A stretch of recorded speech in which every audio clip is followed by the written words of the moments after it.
আসসালামু আলাইকুম গায়েস। আমি মালয়েশিয়া প্রবাসী।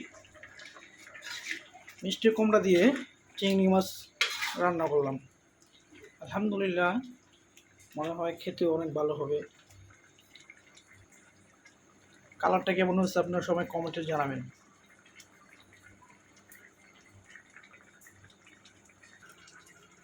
আর আরেক কথা হচ্ছে, দেশে তো আমরা টাকি মাছ দিয়ে ভর্তা খাইতাম, অনেক সুস্বাদু হইতো।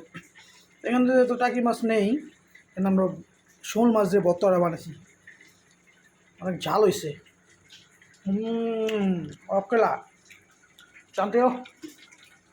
আরেক পথ হলো গা, ডাল রান্না করছে।